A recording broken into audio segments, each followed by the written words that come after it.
Yes, so what I'd like to talk about is something that I think is actually familiar to all of us in this room, in that all of us, as many of the speakers have been saying so far, are conscious.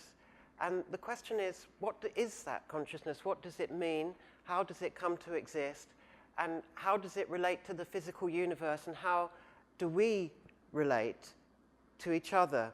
Now, to look at the first question and say, what actually is consciousness? I think it's important to clarify that there's a distinction, an important distinction between consciousness and information.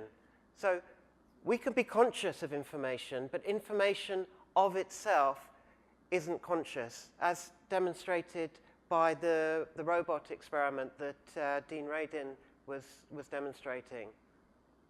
So there's something more to it than that. And a lot of people will say that consciousness is just what happens when you have something that has self-reference, that is receiving information about itself.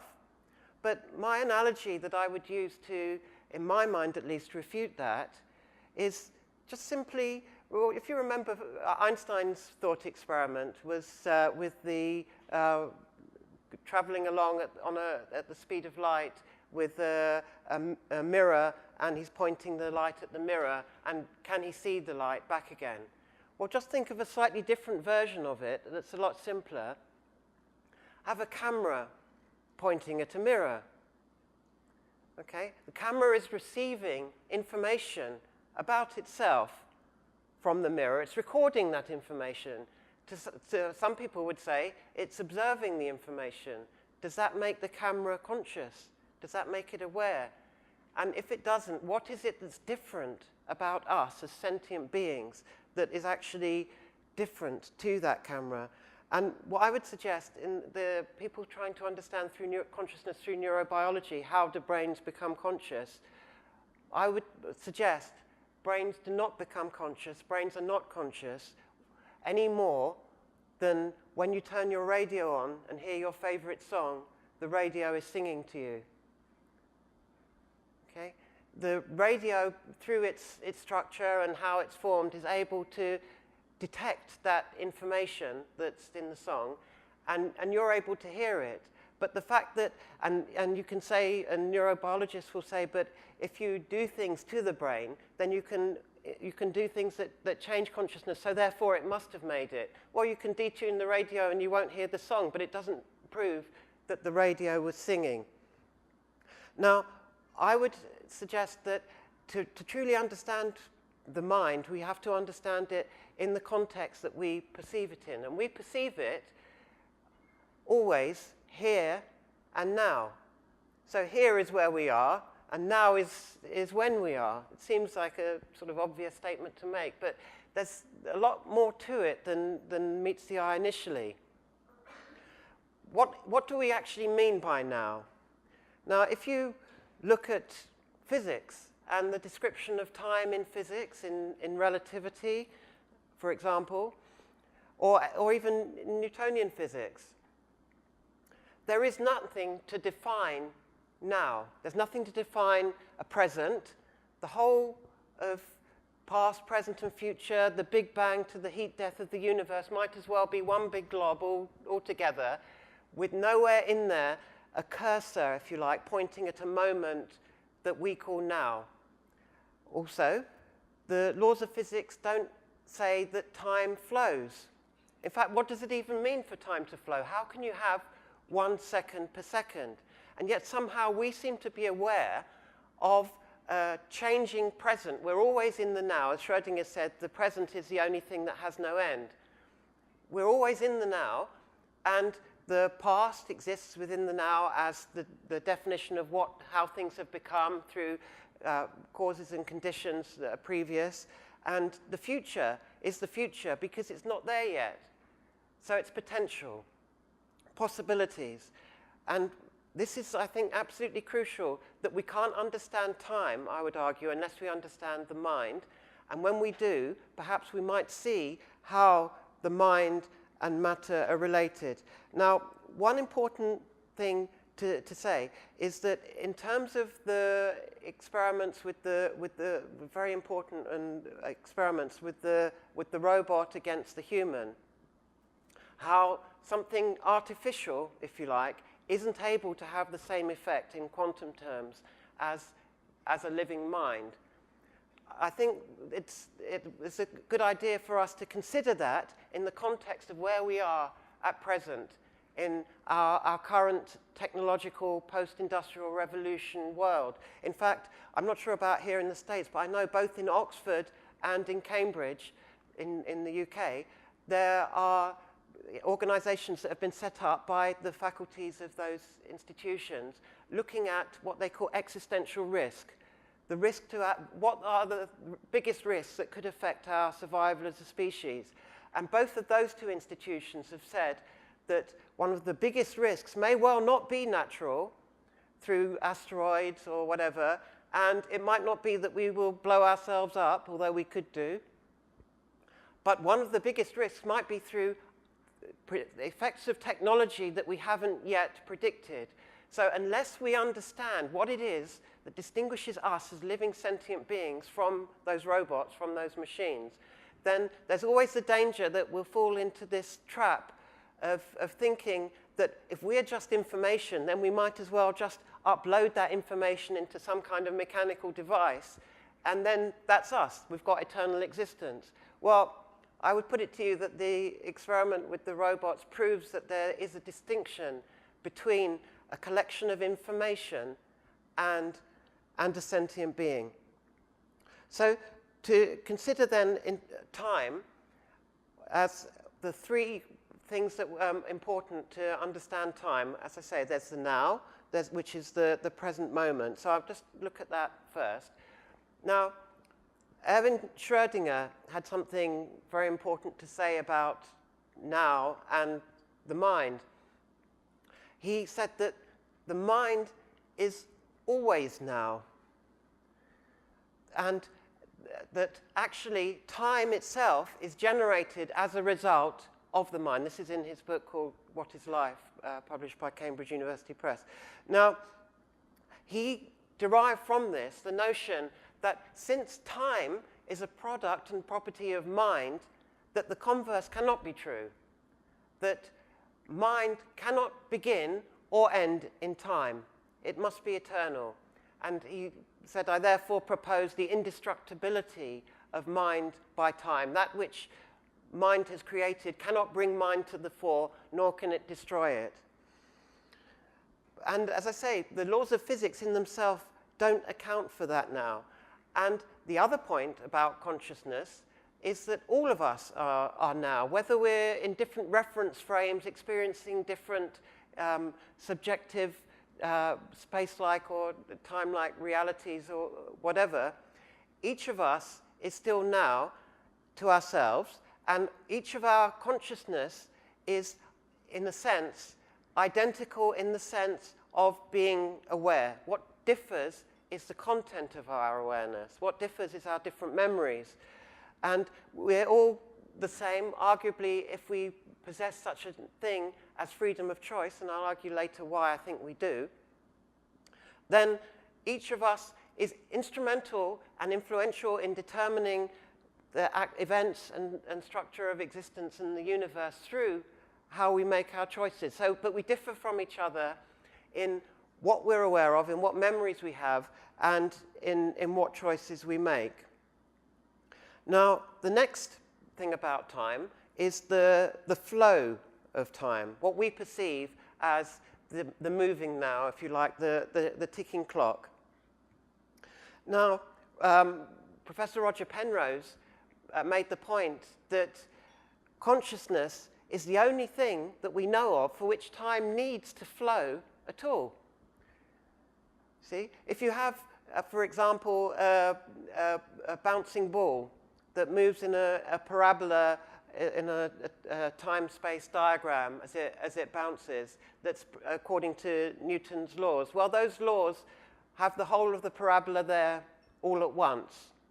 They don't account for how there's a moment when it's in a particular position or the fact that it's moving. All of it exists together. And this is a point that Lee Smolin made in his book, The Trouble with Physics, is that he feels that if we're ever going to find how quantum mechanics and relativity marry together, then we're going to have to unravel this seeming mystery of time, how it is that there can be a now, how it is that time seems to flow. And Andre Linde, from not far away, he's a professor of physics at the University of Stanford, made the point that if you look at the Wheeler-DeWitt equation for the quantum wave function of the universe, okay, as many of you know, the total energy of the universe, if you subtract the negative energy related to gravity, is 0, and it's always been 0. From the Big Bang until now, everything adds up to nothingness. Okay? But then when in the equation, which is a derivation of the Schrödinger equation, if the energy is 0, the rate of change is 0. Nothing should change. So he said that from the equations, we have a dead universe, nothing happens, and it never began. But it all makes sense to some extent if you remember that there's an observer. So then when you're observing the rest of the universe, if you have 70 kilos, that's 100 and something pounds here, of weight, then the rest of the universe has minus that amount of weight, if you like. And so because it has mass, it has energy, and therefore it can change. And he actually put it in his textbook on inflationary cosmology that consciousness must be fundamental to the physical universe. And apparently his publisher said, please don't include that. If you do, you'll lose the respect of all your friends and colleagues. And he said, if I don't include it, I'll lose my own self-respect. Okay, so the fact that time flows, or anything can change, is only possible because of consciousness. Then the other point about time is origins, if you like. So what is the boundary condition of the physical universe? Now, the second law of thermodynamics tells us that it had to come from, there must have been order in the distant past, otherwise we can't account for how there can be an arrow of time now. And so there's always the question of, where did that order come from? And so then the question also remains, if consciousness is, as Schrödinger argued, is eternal, has no beginning and has no end, then we exist, or rather, a better way of putting it is sentience exists even without universes needing to exist. Now, how are the two related then? How is sentience and physicality and the physical universe related? Well, there's a point that was made by David Bohm about matter actually being frozen light. Okay, so at the speed of light, or anything that moves at the speed of light, in other words, has no mass, no rest mass, then you have no space and no time intervals. You get to where you're going instantly as you're leaving it, and you're in all places at once. And it's only when you come away from that it's frozen into location and matter. And he said that in his answer to why does he think that light is such a common metaphor that's used to describe the spiritual experience. And now if we're talking about sentience being eternal and the mind not being made by the brain, then that's quite interesting, because if you look at some of the evidence for the continuation of the mind beyond the death of the brain, for example, in near-death experiences where the brain waves are actually flat, and as research by Fenwick and others has shown, the mind is still taking on new information and laying down new memories during that time. There seems quite a common experience that people have this sense of a light. And the common descriptions of that light that they perceive is that it contains all knowledge and all compassion. That they find it feels as though the light is caring for them, that they and all the people that they know and care about are in some sense one with them in that light. Now, that's quite interesting in terms of the question of how do physical universes happen and why does consciousness exist in separate locations that we call you and me. Because if you try an experiment and you try to, for a moment, just be aware of the fact that, not what you're aware of, but the fact that you're aware, that this is a point that seems to have been lost on neuroscience, and it's still, in many senses, in the Dark Ages. But actually, this notion of awareness being deeper than sensory perceptions exists in texts many thousands of years ago. I think it was in the Upanishads that somebody referred to the eye of the eye and the ear of the ear.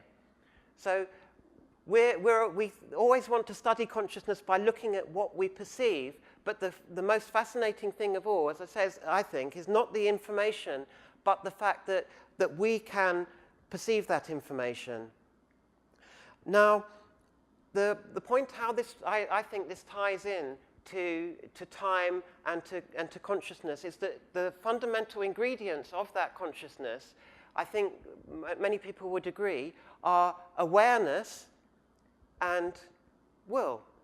So you perceive, you receive information and you're aware of that information, and being aware of those options empowers you to be able to make choices between those options. And in making choices between those options, you're exercising freedom of will. And so mind is therefore perhaps collapsing the wave equation, that's potential becoming actual. Mind is also making the now real, and therefore accessing the potentiality of the future and choosing between those potentialities by the exercise of free will. And that perhaps this state of existence that we're in, rather than necessarily being a virtual creation, may actually be real, and that what we have actually perhaps done, remember that space is just another word for separation. Without space, there's no separation. Without separation, there's no space. It's just a separation of points, basically. And separation defines our points, our locations of consciousness. And so it's interesting to look at consciousness from the point of view of separation against union. So on the one hand, the most separate form you can imagine would be, at the extreme, would be a psychopath, someone who has no empathy. When they look at other people, they're not aware that there's someone viewing from behind those eyes. They just see a lump of flesh that they can, cause to have great suffering, and it doesn't matter to them. And then on the other extreme, you have people that actually are aware that all sentient beings perceive just like they perceive and have compassion towards those. And perhaps that might be the antidote to the second law of thermodynamics that breaks everything apart, and perhaps will break us apart if we let it, either through developing technology that we lose sight of our humanity, perhaps. And so I would suggest that light that people see in the near-death experiences bears testament to the fact that perhaps our origins lie in a state that was once altogether, that perhaps it was a choice to be separate that actually is responsible for making physical universes, and that we enhance our potential and we become greater in terms of what we can perceive and the options available to us, and freer when we become more inclusive and have respect and value towards all sentient life, whatever people's background and so on, that we see that all humanity is basically of the same origin as us and has the same fundamentally limitless potential. Okay, so that's all I wanted to say.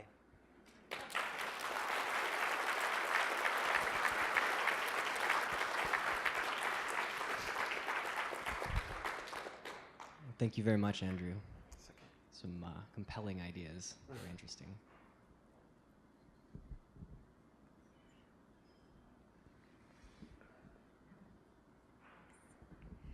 So we don't have a definition of time. Those vibration of cesium atoms are measuring just something that dilates or shrinks according to our disposition. If we're bored, it dilates. If we're in love or we do something that we really like and we're in the flow, like Mihaly Csikszentmihalyi defined the flow. How you integrate this expansion or shrinking of time according to our disposition in your theory of time? Sure. Well, what I'm actually talking about isn't the sort of the units of time that we measure in terms of the ticks of a clock so much. I'm talking about the fact that the time is there at all. The fact that there is a now, the fact that the direction of the apparent flow of time from order into chaos, and also the origins of where it might have come from. So I think it's always difficult to measure a rate of a flow of something against itself, because to say 1 second per second doesn't really mean very much. And I wasn't really addressing that sort of subjective rate, but clearly when you're paying more attention to something, then it seems to because there's more points of notice, then it seems that more happens in that time. So in a car crash, everything seems to go in slow motion. So there are those psychological effects in terms of the meterage of the rate of flow of time. But what I find more fascinating is the fact that we're there at all, that we exist, that we're conscious within that there is a now, and that change happens at all, and what overall direction that is, and whether we have any say over that direction, which perhaps might be through whether it's union or separation. That perhaps that the second law of thermodynamics is simply that initial choice to separate, followed to its logical conclusion. Thank you for your insight.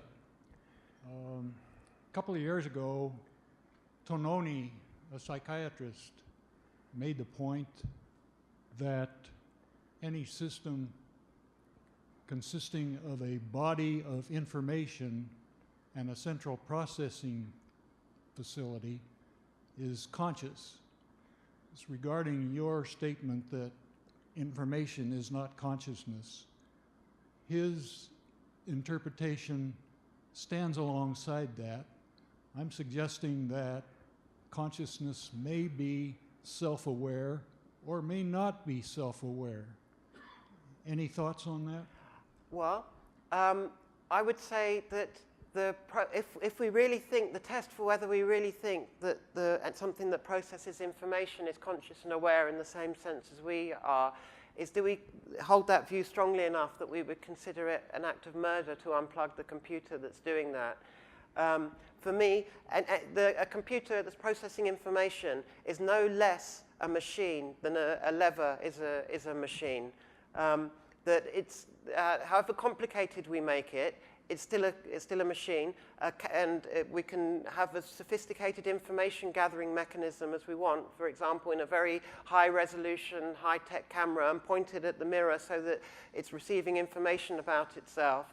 But for me, that would not mean that, you know, I would consider anyone switching the camera off to be killing it, or that is another sentient being that's there. And I think, you know, it's fascinating to see that there may actually be some experimental evidence for that in what Dean Radin presented earlier. And interestingly, I was reading one of Dean's books earlier, and he did a very helpful meta-analysis of all the research on psi that showed that the chance of it happening by chance was something like 10 to the power of 104 to 1 against, which is like if we choose a lottery number at random, a set of lottery numbers, and we win the jackpot, and then we do the same next week, with another random set, and the same the following week. And then for the fourth week, for an encore, what we do is we say, right, out of all the hundreds of billions of galaxies, all the hundreds of billions of stars in there, in each of them, the hundreds of gazillions or whatever of atoms in each star,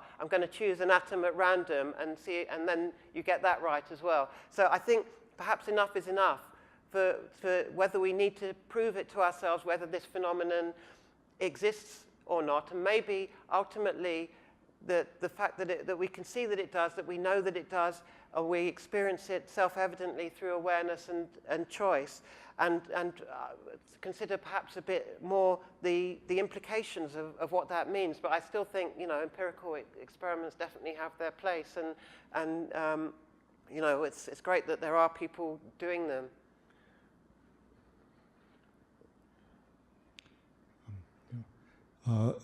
I existed without a body, heart, or mind when I was 4 years old as this nothingness, which is this constant now.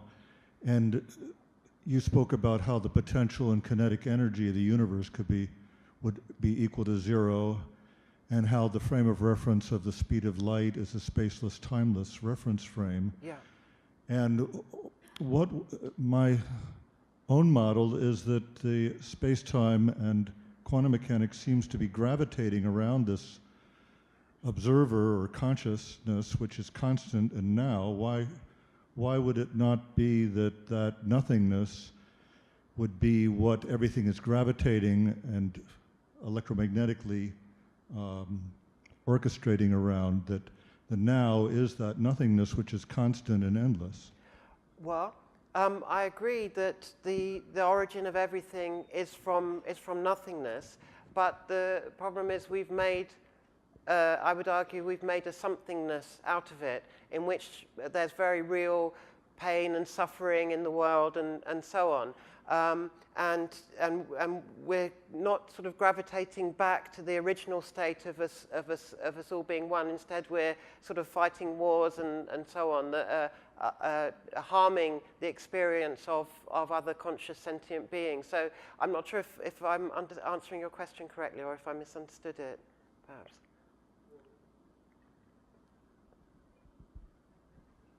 Well, let's say if we are that nothingness which is orchestrating all of somethingness in all these infinite ways and evolving and causing the universe as consciousness, then we're, as that nothingness, inherently very unconscious originally. Is it, and we are discovering by self-reflection to mature as and become more conscious, as Carl Jung said, in the process of maturation, the individual ultimately realizes they're indivisible from everyone and everything, and when more of us realize that, then we can have a civilization. Yeah, well, you know what Mahatma Gandhi said about when he was asked, what do you think about Western civilization? He said, I think that's an excellent idea. I think the problem is that we're not actually, if you look at history, we're not evolving. We've headed several times in the past century to destroying ourselves as a species, and through the developments in technology as we sort of laud and praise the artificial and the dead above the living and the sentient, that the danger is that we're actually becoming more and more ignorant as we forget consciousness. I was giving the example of how in the Upanishads, thousands of years ago, people then took it for granted that sentience wasn't just about information, that there was something behind that. And yet, if you talk to the average person in the street now about what consciousness is, I think you probably hear about the contents of what they see and not perhaps recognize or respect and value that consciousness exists in all beings who have to be given equal value and rights. That's just my opinion. Thank you very much. Thank you.